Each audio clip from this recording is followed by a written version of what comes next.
Thank you. Good morning and compliments of the season. A bit of a wet season, I must say, not typically Sri Lankan, but then again, being Sri Lankan, I'm sure all of us will make the very best use of it. I was told about 70% of you are returnees or here on holiday, so I do hope you enjoy your holidays whilst back home. Welcome home as well. And I do hope that we can convince a good majority of you to stay back rather than go back. Let me start by congratulating those of you who organized this event. It's a wonderful initiative. The brain gain rather than the brain drain. Exactly what Sri Lanka needs, so hats off to all those of you who thought of this and put it together. Well done. And I'm privileged, really, to be here this morning to speak to you because this is such an important initiative. Let me start also by saying that I never, ever, for a single day in my life, have worked overseas. I've always worked in Sri Lanka, complain every day about the traffic, about the way people drive, complain a little bit about the governance, but never one day have I regretted the fact that I have made my professional career in Sri Lanka. It really is a wonderful country to be in. Looking at some of the strengths of Sri Lanka, let me start that way and take you through some of the things that we see in the private sector. I do understand some of you must be looking to invest in Sri Lanka, others are looking to work here for employment. So I'll try and touch on both aspects. Looking at Sri Lanka's strengths, let me touch on a few. First would be the proximity that we have to India. India one day will be one of the strongest economies in the world. It's a matter of time. It will get there. India has the demographic and the hunger to do it. They certainly will. And the fact that we are in such close proximity to India must give us a tremendous advantage. Sri Lanka has an FTA with India as of now. And very soon we will have an FTA with China as well. So roughly we will have 2 FTAs with roughly 1/3 of the world's population. And I think that says a lot for a small 20 million country like Sri Lanka. We also are in very close proximity to the world's busiest sea route, the east-west sea route, which goes about 10 nautical miles out of Hambantota. Those of you who have seen, who watched maybe at Heathrow or the airport in Holland, seeing the planes come and go every other minute, well, the sea route past Hambantota is close to that. It's not that busy, but it comes close. So the proximity to the sea route, the world's busiest sea route, is a huge advantage. Sri Lanka has a vast ocean resource, many times the size of our physical landmass. And some of the resources that we find in this ocean that surrounds us, probably we still have not discovered them. So again, tremendous advantage for the country. Sri Lanka, as all of you know, is a tourism haven. We are a fabulous tourist destination, but again, there is a lot of work left to be done, a lot of opportunity and a lot of potential, which I'll touch on a little while later. We have a very rich, fertile soil. You throw a seed into the ground in Sri Lanka, and you can be sure a tree will grow. So no Sri Lankan ever really should die of starvation. We never will. We're very fortunate as a country in that way. We have an extremely talented and creative workforce. Now, this is a reason, this is in a sense a double-edged sword. Again, I will touch on that later on. But a reason fundamentally because we are not a resource-rich country. So, for example, in the West, if you live in the West, you have a problem with your car, you drive in, you change a part and drive off. In Sri Lanka, that's never the case. You drive in, the boss will, the guy will do something, he will tinker with the part, he will repair it, and off you go. So Sri Lankans, because of the lack of resources that we've had over the years, have ended up being a very creative kind of workforce. But like I said, a double-edged sword, I'll talk about that in a little while. And Sri Lankans have very strong engineering, accounting, IT, and medical skills. For example, those of you who are SEMA accountants will know this. that Sri Lanka produces the second largest batch of CIMA qualified accountants after the UK. So very strong accounting, IT, and engineering skills. And also we've got some very fine doctors who've made it not just in Sri Lanka, but also overseas. And of course, bringing all this to a conclusion, the greatest advantage that Sri Lanka has is that it's got probably the best beer in the world, which is Carlsberg, and definitely the best beer in the world, which is Lion, both of which I happen to make. So keep that in mind. So what do we do with all these advantages that we have? Dr. Nandalal spoke about a per capita income of approximately $3,700 by the end of 2014. Now, from a vision perspective, the objective the government has set is a 7,000 per capita number by the year 2020. So from 3,700 to a $7,000 per capita by 2020. This means that roughly our economy needs to grow at about 8%, needs to touch about 8% growth rate each year. Now, an 8% growth rate would mean that Sri Lanka needs to invest about 35% of its GDP back into the economy each year to get the 8% growth rate. Now, of this 35% of GDP, government has committed to 6 to 7% of GDP as public investment, which means the balance of about 28, 29% of GDP needs to come from private sources. So what this tells you is that without a doubt, the private sector is the engine of growth in Sri Lanka. There can be no doubt. You know, there have been questions that have been raised about the government sector getting more and more into business, and yes, that has been the case. There have been concerns expressed about some of the forces getting into businesses like hotels and construction, etc. Yes, that is the case, but nevertheless, when you look overall at the numbers, there is no doubt that the private sector will be the engine of growth in Sri Lanka. Now, in terms of the investment, in terms of the growth, where will all this come from? What are the fundamental, the basic things that Sri Lanka needs to do? Three things let me touch on. First, and again, Dr. Nandalal spoke of this as well, Sri Lanka's economy needs to become export-centric. Please, I'm no economist. Like I was introduced, I'm a chartered accountant by profession, a brewer by vocation. I know very little economics, so take whatever I say with a pinch of salt and all this stuff. So from a very personal perspective, I believe very strongly that the Sri Lankan economy needs to become export-centric. To me, it's simply this. We are a very small country, 20 million people, a $75 billion economy. We cannot reach prosperity and sustain prosperity by trading only amongst ourselves. We need to trade with the rest of the world, and that trade must be increasingly focused onto exports rather than onto imports, because a greater focus on imports leads to structural issues, and to overcome those structural issues, we need to be an export-centric economy. So exports are crucial for Sri Lanka. The second area really critical for Sri Lanka is FDI. Now, like I said, about 28 to 29% of investment needs to come from the private sector. Savings are not to that extent, so Sri Lanka needs to attract about 5 to 6% of GDP as FDI each year. Now, more than the rupees and cents or the dollars of the FDI, of what FDI brings, also critical from an FDI perspective is the access to export markets that the foreign companies bring us, number one. Number two, access to new technology. And three, access to modern management methods. So it's not just the dollars or the rupees and cents, but also a couple of other factors, which is why FDI for Sri Lanka is important. And thirdly, infrastructure.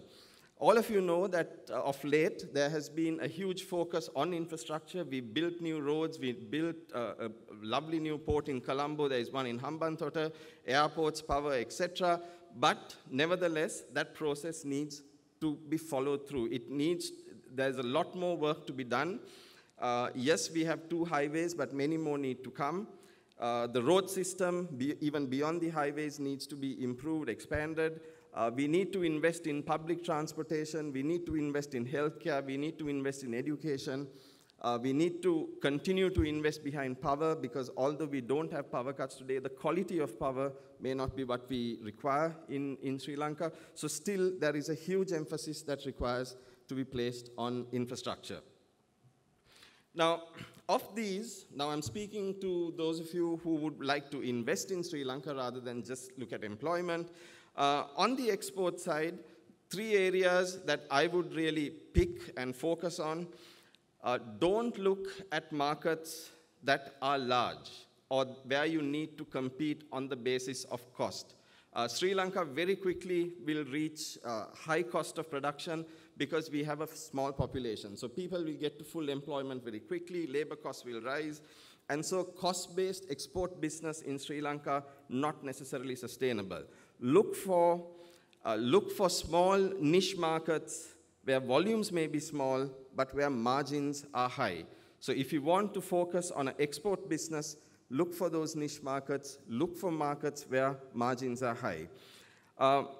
Also look at the IT sector. Like I said, we've got very good IT skills, we've got very good accounting skills, we've got very good engineering skills. So IT as a sector, from an export perspective, again, seems to be a very strong and a sector in which investments will give you good returns going forward. And thirdly, export-oriented agriculture. Example, fruits. Dr. Nandalal said 30% of our population contributes only 11% to GDP. If we really want to sustain prosperity in Sri Lanka, we need to get that 30% contributing more than 11%, or else we need to reduce the 30%.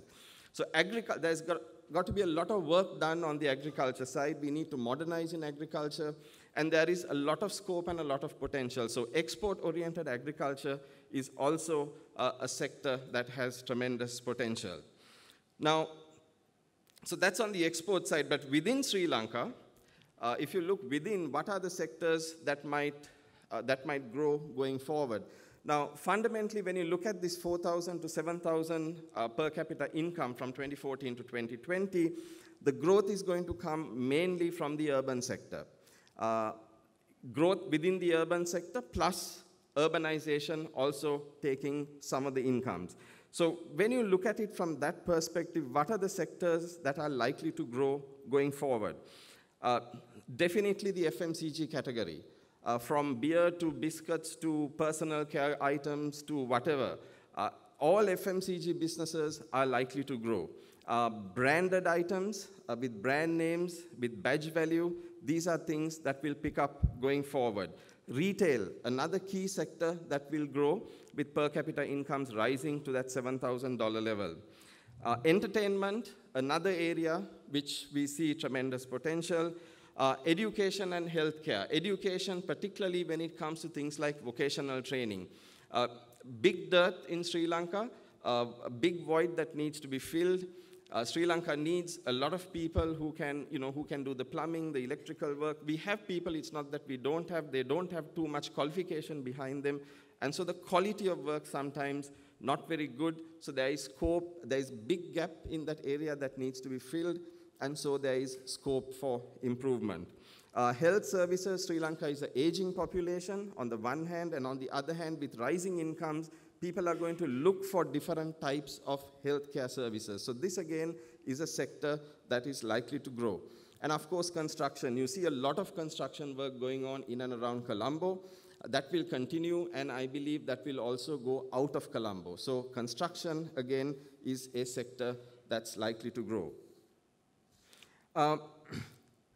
There are other sectors as well, the B2B sectors, for example, financial services, banking, insurance, capital markets, these are all areas. But in insurance, for example, we are very much an underinsured country, if I were to call it that. So penetration of life insurance, for example, very little, so tremendous scope in that.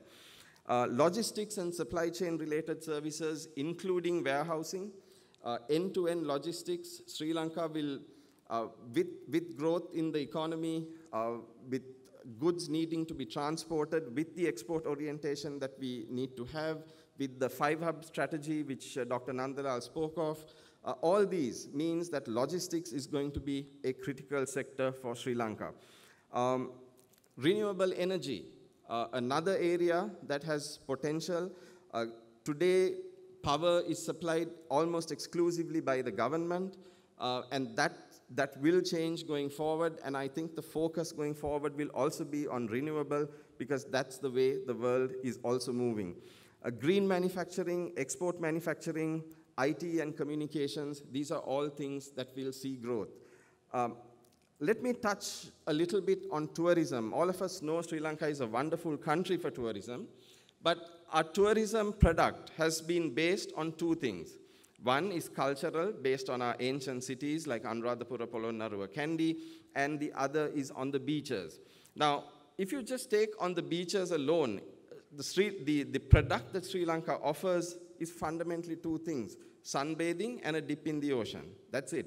Nothing more than that. But you compare that offering to what's available in places like Bali, in places like Phuket, and you see the amount, you see the scope, the gaps that are still there in our tourism product. So what this tells you is that there is tremendous potential even in a sector that is well established in Sri Lanka like tourism. There is tremendous potential for growth, for diversification within that sector. And you know, at the end of the day, a country like Sri Lanka this year will attract 1.6 million tourists. Peanuts for a country like Sri Lanka. Our potential is probably 5 million plus. So there's huge growth opportunities in the tourism business. Don't look at just putting up hotels. That's not what it is. There are a number of services that can be allied to the tourism industry that will give you tremendous returns going forward. So that's a little bit about the country, the economy, the prospects for business. What of the companies? Now, I know there are those of you who are also looking to work, to find employment in some of these companies. So let me put it this way. The first and second tier organizations that we have in Sri Lanka today are increasingly professionalizing. You know, Sri Lanka has been typically a country where it's been owner managed, but that's increasingly changing. And even though there are companies like, say, for example, the group I work with is fundamentally family owned, but nevertheless completely professionalized. To the extent that some of the owners don't even necessarily get involved in day-to-day management of the business. And this is increasingly happening. So the first and second tier businesses in the country are increasingly professionalizing, bringing in very good people, and that's where you will have huge opportunities. Now,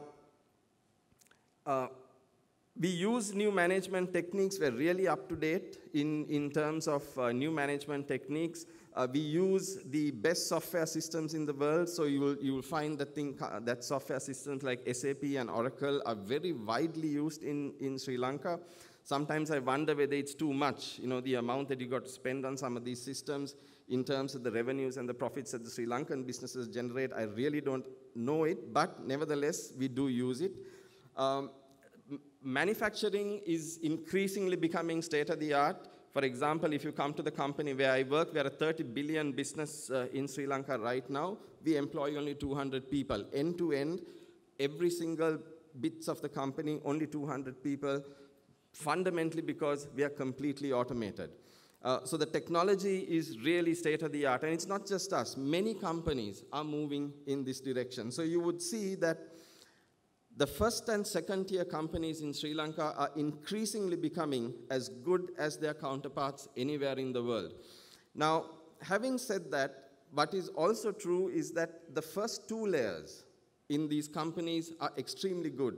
Very good, world-class, very good professionals. But you take a step below that, and there is a huge gap. And you know, in a sense, that is also one of the, you know, I spoke earlier of us being a very creative workforce, but this is the double-edged side of the sword. Because Sri Lankan businesses still are not very good at a structured planning process. We rely on our ingenuity and our ability to fix a problem rather than on our ability to prevent a problem. It's changing, particularly in these first and second tier companies that I spoke of, but nevertheless, this is an issue that you will face. Those of you who have worked in good professional businesses overseas, you might initially have some frustration because you may not see your colleagues in Sri Lankan businesses planning the way that you are used to, a structured approach like you are used to. If you look, in terms of some of the companies that you should look at and focus on, pretty obvious names, the John Keells Holdings Group would be one, the Aitken Spence Group would be another, Hemas, the Hemas Group, Haley's, of course Carson Cumberbatch, the group I work for, companies such as Dialogue, companies such as Colombo Dockyard. These are all extremely good, sound companies, very professional, and you will be very much at home working in any of these companies. These are some of the listed businesses. If you look at some of the private companies, still privately owned, obviously the MASers of this world, the Brandixers, and companies like Ceylon Biscuits, again, very professional, very well-managed businesses where you will be very comfortable working in. The banks, Commercial Bank, HNB, NDB, DFCC, all these banks, again, very professional, world-class, good institutions, very strong, have good management systems, and again, you'll be very comfortable in these.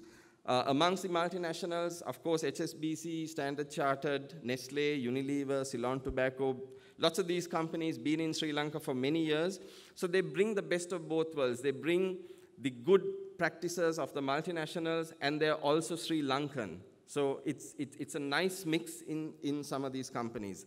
So again, companies that you should look for. And amongst the emerging businesses, there are businesses like Expo Lanka, which has a big exposure to the to logistics and supply chain, SoftLogic getting very big into retail, Access very much into engineering, and Laughs, which is now getting a big foothold into the tourism side, plus energy.